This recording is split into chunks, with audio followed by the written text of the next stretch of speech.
Hello guys. आज का हमारा टॉपिक है पॉलीमेनोरिया। आयुर्वेद में से आर्तव अति वृद्धि और अति आर्तव के नाम से जानते हैं। So without wasting a time let's start. सबसे पहले इसका अगर डेफिनेशन देखें तो यह polymenorrhoea is a one form of abnormal uterine bleed when menstrual cycle is shorter than 21 days. Polymenorrhoea का मतलब होता है पीरियड्स का जल्दी जल्दी आना, यानी साइकिल 21 डेज से कम का हो जाना। अगर किसी को हर 15 से 20 दिन में पीरियड्स आ रहे हैं तो ये पॉलीमेनोरिया की कंडीशन हो सकती है। What is epimenorrhea? If frequency cycle is associated with excessive or prolonged bleeding, it is called epimenorrhea. Periods जल्दी जल्दी भी आए और ब्लीडिंग ज्यादा या लंबे टाइम तक हो तो इस कंडीशन को बोलते हैं एपिमेनोरेजिया।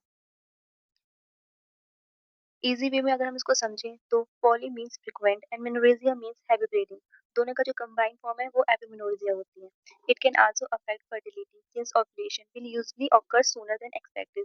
इस पॉलीमेनोरिया कंडीशन की वजह से या फिर एपिमेनोरेजिया के डेवलप होने की वजह से आपकी फर्टिलिटी भी अफेक्ट हो सकती है, क्योंकि इसका आपका ओव्यूलेशन पीरियड है जो इसके ऊपर बेस होता है। जो नॉर्मल साइकिल जो हमारी होती है वो 21 से 35 डेज की होती है, मगर इससे पहले आपके पीरियड्स आए तो पॉलीमेनोरिया की कंडीशन होती है। अगर हम इसकी फिजियोलॉजी की बात करें तो मेंस्ट्रुएशन साइकिल है वो कंट्रोल करता है HPO axis. H hypothalamus, P pituitary and O ovary.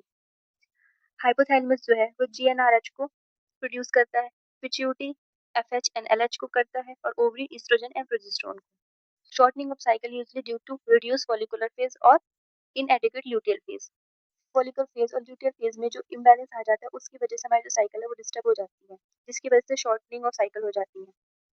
Follicle phase अगर कम होगा तो जो एग है वो जल्दी से मैच्योर होगा, और जो ल्यूटियल फेज में अगर डिफेक्ट होगा तो जो प्रोजेस्टेरोन है वो जल्दी से गिर जाता है, जिसकी वजह से साइकिल है वो शॉर्ट हो जाएगी और जो ब्लीडिंग है वो जल्दी आ जाएगी। अगर हम इसकी पैथोफिजियोलॉजी देखें तो अर्ली फॉल इन प्रोजेस्टेरोन की वजह से अर्ली शेडिंग ऑफ एंडोमेट्रियम होता है। रैपिड फॉलिकुलर मैच्योरेशन की वजह से अर्ली ओवुलेशन हो जाता है, जिसकी वजह से साइकिल शॉर्ट हो जाती है। इसमें हम कौन-कौन से इन्वेस्टिगेशंस करवा सकते हैं? सीबीसी करवा सकते हैं, जिससे एनीमिया चेक हो जाएगा, थायराइड प्रोफाइल करवा सकते हैं, हार्मोनल एस्से करवा सकते हैं, एफएस, एलएच और प्रोलैक्टिन का। अल्ट्रासाउंड करवाना चाहिए, एंडोमेट्रियम एवल्यूशन करवाना चाहिए। जनरल कॉजेस हैं इसके hormonal imbalance due to adolescence की वजह से, प्रीसीडिंग मेनोपॉज की वजह से, अपोलिंग डिलीवरी एंड अबॉर्शन की वजह से, stress, infection like chlamydia and gonorrhoea, STDs, endometriosis, PID and malnutrition।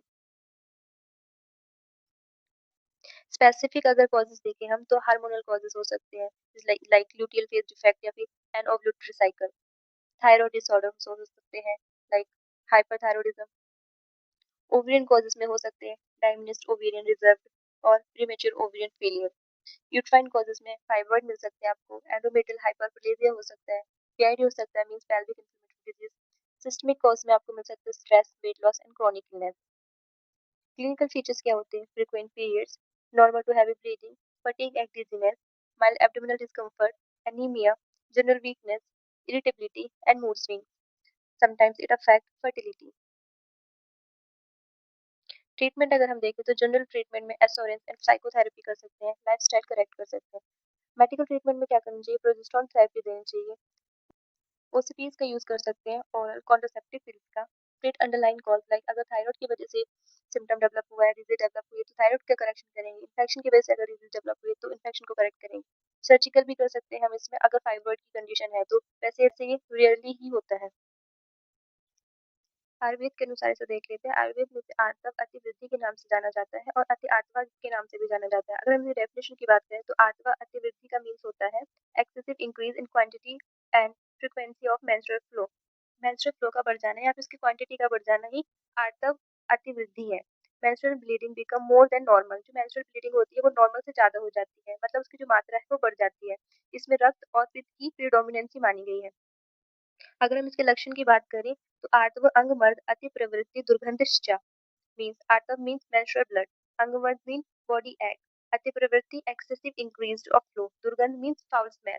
कि इसमें कैसे लक्षण आपको देखने को मिलते हैं? मेंस्ट्रुअल जो ब्लड होता है उसकी एक तो मेंस्ट्रुअल ब्लड एक्सेसिव अमाउंट में होता है, दूसरा बॉडी एक होता है और बहुत गंदी स्मेल के साथ, फाउल स्मेल के साथ आपको देखने को मिलता है। दोष कौन से इन्वॉल्व होते हैं? पित्त एंड वात। पित्त की इंक्रीज की वजह से जो रक्त है वो भी इंक्रीज हो जाता है और ब्लीडिंग भी इंक्रीज हो जाती है, जिसकी वजह से पित्त की इंक्रीज होने की वजह से बॉडी में रक्त धातु बढ़ जाती है, जिसकी वजह से जो आतप है वो भी बढ़ जाता है। वात की वजह से इरेगुलर हो जाती है साइकिल और फ्रिक्वेंट हो जाती है। संप्राप्ति अगर हम इसकी देखें तो पित्त की दुष्टि होती है, जिससे रक्त की वृद्धि होती है। वात के प्रकोप की वजह से एबनॉर्मल रिफ्रेंट एक्टिविटी होती है, जिससे जो हमारा रिजल्ट मिलता है वो होता है अति आत्मा का। अगर हम इसकी चिकित्सा की बात करें तो देखो, तेषाम यथा स्वम संशोधनम शकुनम च क्रिया विशेषा प्रकृति विचारः तेषाम those diseases यथाश्वाम according to respective dosha sanchodhanam purification therapy like Vaman and Virajam Shapanam means pacification reducing therapy kriya vishesh specific treatment method प्रकृति विचार कंसिडरिंग पेशेंट कंस्टिट्यूशन। इसका सिंपल सा मतलब जो है वो है कि चिकित्सा में कैसे करनी चाहिए, अकॉर्डिंग टू दोष करनी चाहिए और अकॉर्डिंग टू कोर्स करनी चाहिए। जो उसका कारण है उसके अनुसार उसकी चिकित्सा करनी चाहिए, निदान के अकॉर्डिंग। चिकित्सा सिद्धांत क्या कहता है? क्योंकि पित्त की वजह से है तो पित्त का शमन करना चाहिए, रक्त का स्तंभन करना चाहिए क्योंकि इसमें ब्लड लॉस ज़्यादा होता है तो रक्त स्तंभित औषधियों का प्रयोग करना चाहिए, वात का अनुलोमन करना चाहिए। ड्रग्स कौन सी यूज़ कर सकते हैं हम इसमें? अशोकारिस्ट यूज़ कर सकते हैं, लोथ का यूज़ कर सकते हैं, शताब्दी का एंड प्रवाल का। That's it for today. If you have any kind of query you can comment, and if you like my video then like, share and subscribe my channel. Thank you.